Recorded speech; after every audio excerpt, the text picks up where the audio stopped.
السلام علی سیدنا و حبیبنا و شفیعنا و مولانا محمد الذی قال اللہ عز وجل فی شانہ و بالمؤمنین رؤوف الرحیم وعلی آلہ و اصحابہ و ازواجہ و ذریاتہ و اتباعہ الی یوم الدین، اما بعد۔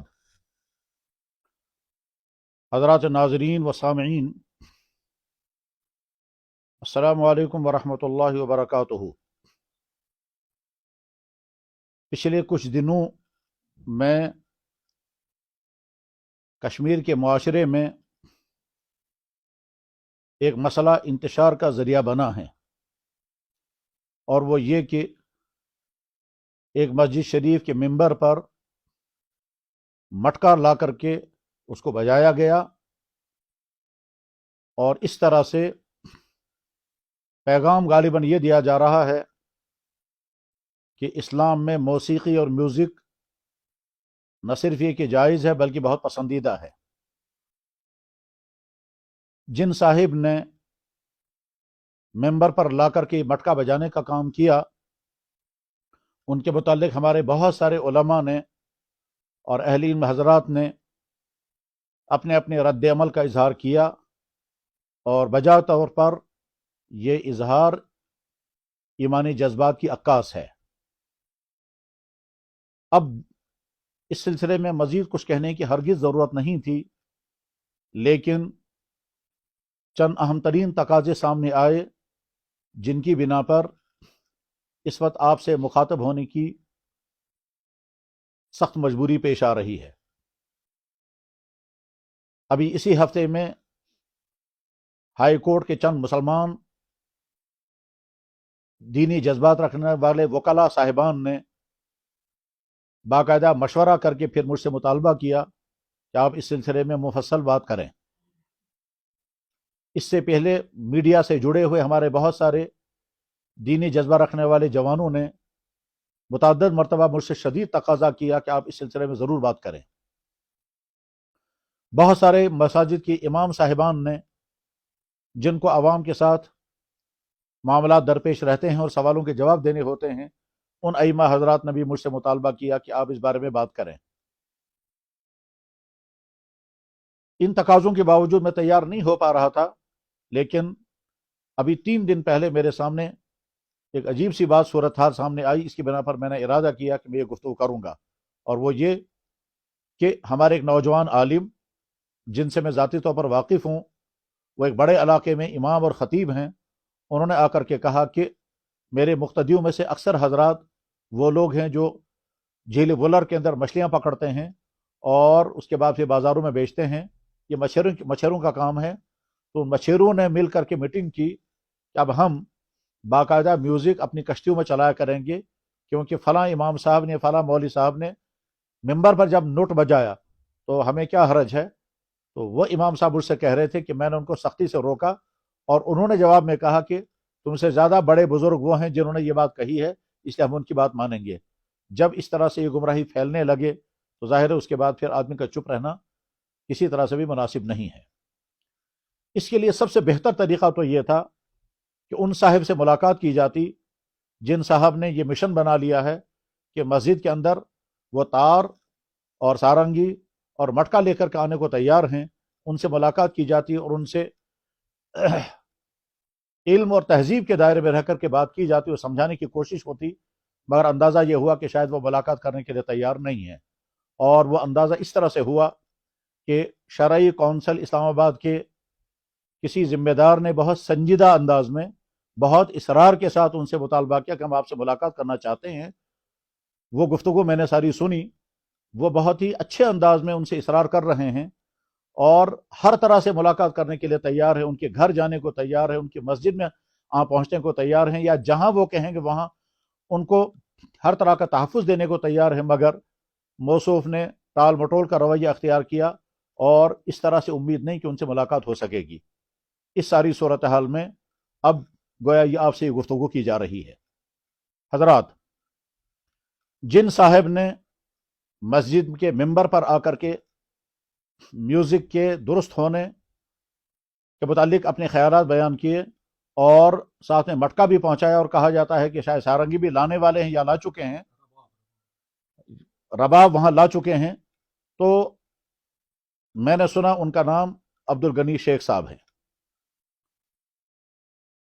میں پوائنٹ وار عرض کرتا ہوں کہ انہوں نے کیا کیا غلطیاں کی اور یہ غلطیاں کتنی سنگین انداز کی غلطیاں ہیں۔ غلطی نمبر 1، انہوں نے قرآن کریم کی آیت کے غلط معنی بیان کیے، بلکہ قرآن کریم کی آیت کی تحریف کی۔ اللہ تعالیٰ شانہ ارشاد فرماتے ہیں خلق الانسان من صلصال کالفخار۔ صلصال و کالفخار کے معنی ہیں ایسی مٹی جو خشک ہونے کے بعد کھٹکتی ہو، کھنکتی ہو، یعنی اس کو ہاتھ لگائیں گے تو وہ اندر سے بجتی ہو۔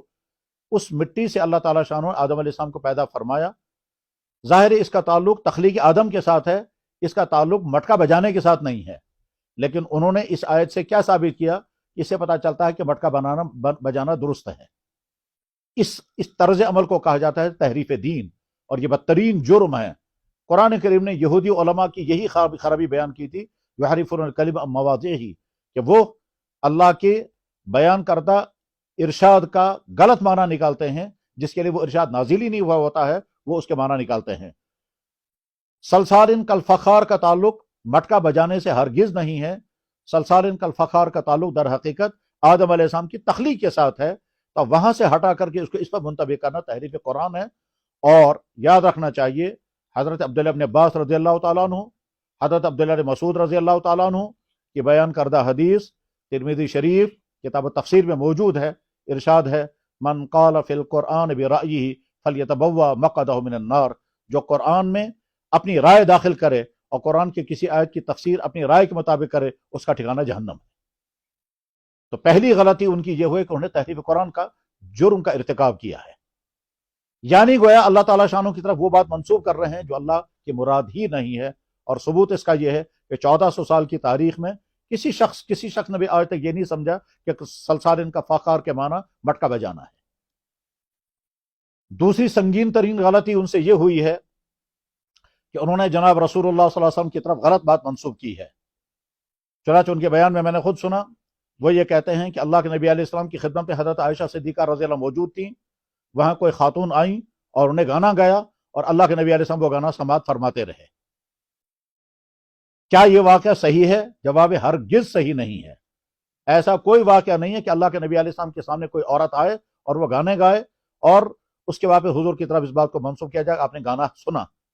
اس سلسلے میں یہ جو غلطی ہے، یعنی حضور کی طرف غلط بات منسوب کر رہا، یہ بہت سنگین جرم ہے۔ بخاری شریف میں ایک ہی جگہ پر 5 حدیثیں ہیں۔ ان 5 حدیثوں کا خلاصہ یہ ہے کہ اللہ کے نبی علیہ السلام ارشاد فرما رہے ہیں جس نے وہ بات میری طرف منسوب کی جو میں نے کی نہ ہو یا میں نے کہی نہ ہو، اس کا ٹھکانہ جہنم ہے۔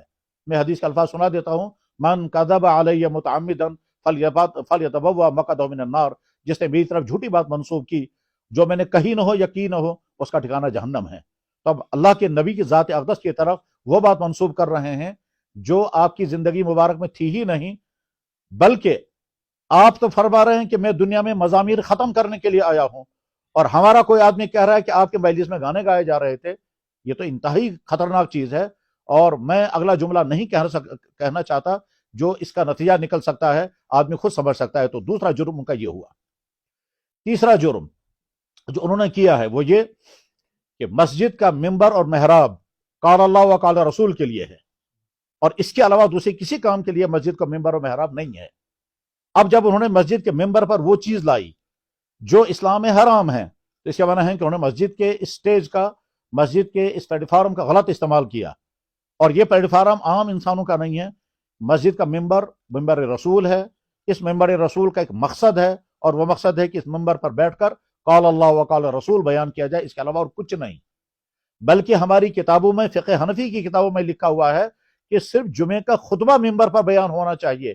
اگر کسی کو واعظ کرنا ہو تو واعظ بھی الگ کرسیوں پر کرنا چاہیے، ممبر اس کے لیے بھی استعمال نہ کیا جائے۔ اسی لیے ہم نے اپنے بہت سارے محتاط بزرگوں کو دیکھا کہ وہ اپنے واعظ کے لیے یا اپنی تقریروں کے لیے ممبر پر نہیں بیٹھتے تھے، وہ کہتے تھے ممبر تو بھائی خطبہ رسول کے لیے ہے، خطبہ جمعہ کے لیے ہے، یا اس خطاب جمعہ کے لیے ہے، باقی واعظ کے لیے، تقریروں کے لیے، لیکچر کے لیے اور دوسرے کاموں کے لیے ممبر نہیں ہے، ہم کرسی پر بیٹھ کر خطاب کریں گے۔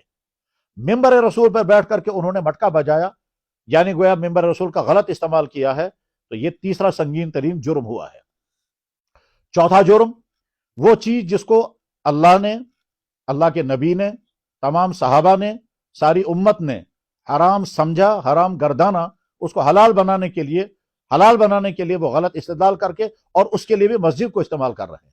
مسجد میں مٹکا داخل کرنا، مسجد میں رباب پہنچانا، یہ گویا ایسا ہی ہے جیسے کہ کوئی ناپاک چیز یا کوئی گندی چیز یا حرام چیز مسجد میں داخل کی جائے۔